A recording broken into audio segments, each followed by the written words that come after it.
우리나라에서 이제 프로게이머라고 있잖아요. 네. 그럼 프로게이머가 과연 그러네요. 병을 가진 사람이냐, 환자냐 네. 그런 거 질문을 했거든요. 네. 이제 거기서 중요한 건 이제 게임을 했을 때 우리가 일상생활에 지장을 받고 기능에 네. 영향을 받았을 때, 예를 들어서 학생이면 뭐 사람도 만나고 친구도 만나고 공부도 하고 뭐 일상생활도 해야 될 거고요. 네. 뭐 성인이라고 해도 자기 직업적인, 사회적인, 뭐 개인적인 생활을 유지해야 되는데 네. 그게 안 될 때 우리가 일반적으로 병이라고 이렇게 말하고 있습니다.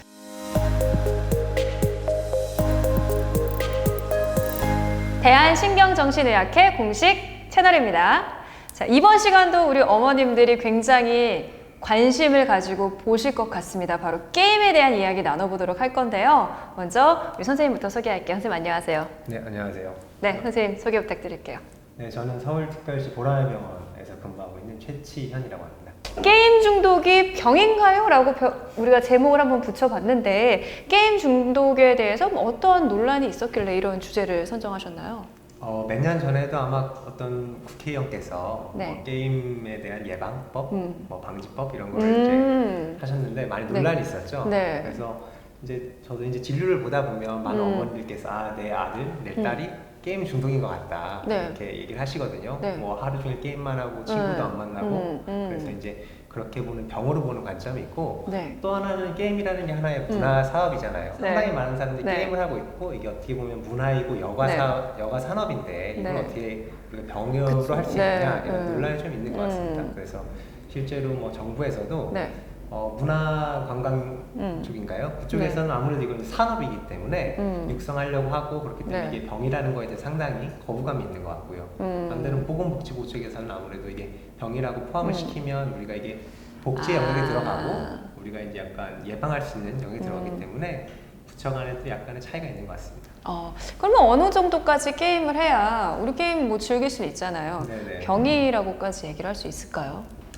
몇 년 전에, 몇 네. 년인가 1년 전에 아마 기사가 있었는데 네. 기사가 이제 WHO라고 그 국제보건기구에 네. 게임 장애를 만든 사람한테 어떤 정도가 되는 게임 장애냐 기준을 또 만들어 주셨나요? 우리나라에서 이제 프로게이머라고 있잖아요. 네. 그럼 프로게이머가 과연 그러네요.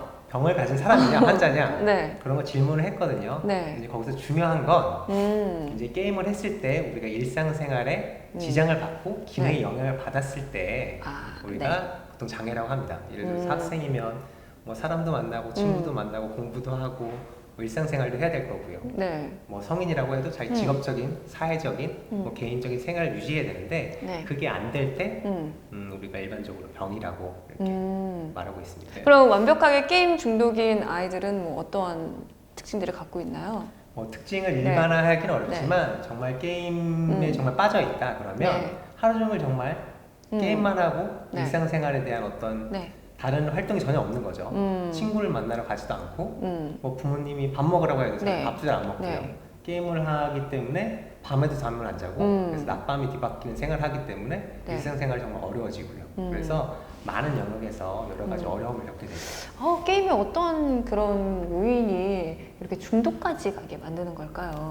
사실 이게 이제 가장 소아정신과 입장에선 중요한 건데 게임이 중독이라는 거 하는 것은 사실은 빙산이 있을 때 빙산 이제 바다 위에 빙산이 조금 떠 있잖아요. 그 밑에는 엄청 큰 빙산이 있고요.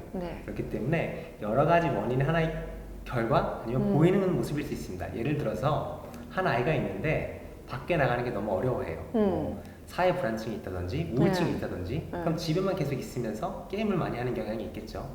또 하나는 뭐 이제 가족 관계에 어려움이 있어서 부모님과 이제 대화가 단절되고 그렇기 때문에 게임에 몰두하는 경우 아니면 내 자존감이 너무 낮아서 내가 유일하게 잘할 수 있는 게임이라서 게임에만 빠지는 경우 그런 여러 가지 원인이 있기 때문에 사실은 뭐 그런 원인을 찾는 게 사실은 게임 중독 자체보다 더 중요하다고 할 수 있습니다.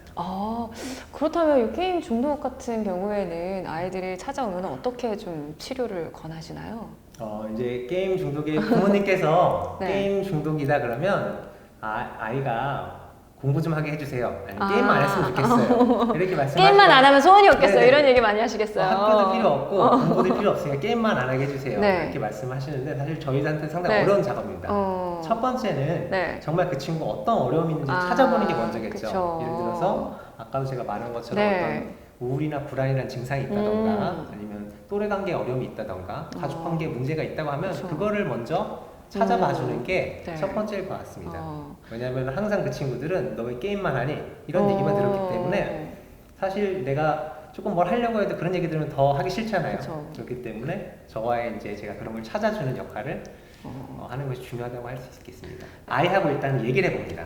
예를 들어서 어머니께서는 친구 하루에 게임을 10시간씩 한다고 해요. 하루에 10시간이면 상당히 많은 시간이죠. 근데 아이는 어떻게 네. 얘기하냐면 아니라고 게임은 6시간만 하고 나머지는 딴 거 하는 거라고. 휴대폰으로 사실은 네. 지금은 시대가 다르기 때문에 휴대폰으로 정보도 찾을 수 있고 친구들과 교류하는 시간도 있을 수 있고 근데 네. 어른 입장에서 그걸 다 뭉뚱그려서 게임한다, 핸드폰만 한다 생각하거든요. 그래서 네. 정말 이 친구가 효율적으로 사용하는 시간이 있고 아닌 시간을 구분해 주는 게 필요할 것 같습니다. 그래야지 이제 아이하고의 관계도 쌓이겠죠. 네. 일단 믿어준다는 생각이 들 수 있으니까요. 네. 후속 치료가 있다면 아까도 게임 장애 자체만을 치료하는 약물은 없습니다. 근데 아까 말씀드린 것처럼 예를 들어서 우울 불안이 있다? 그러면 거기에 대한 치료가 있을 수가 있고요. 뭐 약물 치료라든지 인지행동 치료 같은 게 있을 수가 있고요.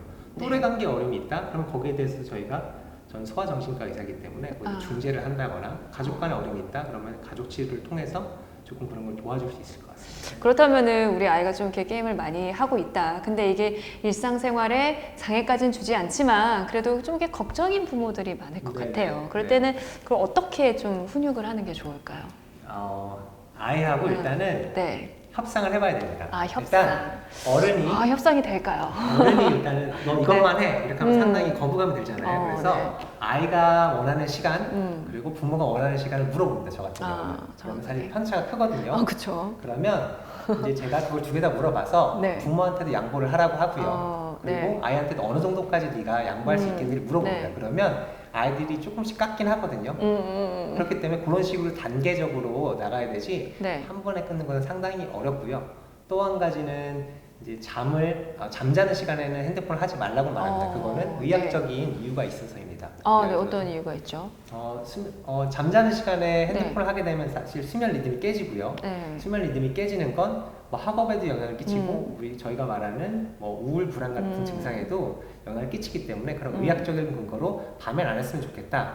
이걸 말하면 대부분 아이들이 거기에 수긍을 합니다. 물론 지키는 것도 별개 문제지만 일단 첫 번째로 저희가 같이 협상을 했고 그 친구가 자기의 이야기를 해서 이 약속을 정했다는 것 자체가 의미가 있습니다. 게임만큼은 재미없더라도 그래도 공부보단 재밌는 뭔가를 제공해주면서 게임을 줄이라고 해야지 아무것도 할 게 없는데 게임만 줄이라고 하면 상당히 실패할 가능성이 크겠죠. 그래서 아이가 좋아하는 게 뭔가 두 번째로 좋아하는 게 뭔가 이런 거를 찾아보는 것은 중요하다고 할 수 있습니다. 네, 우리 어머님들, 우리 아이들 휴대폰 가지고 게임만 하고 있다고 무작정 가서 뺏어버리는 건 아니시겠죠? 아이와 충분한 대화를 통해서 게임하는 시간 좀 조절하시면 좋을 것 같고요. 그리고 무작정 게임하지 마라 라고 이야기하시기보다는 더 재미있는 다른 대안거리를 또 찾아주시면 좋을 것 같습니다.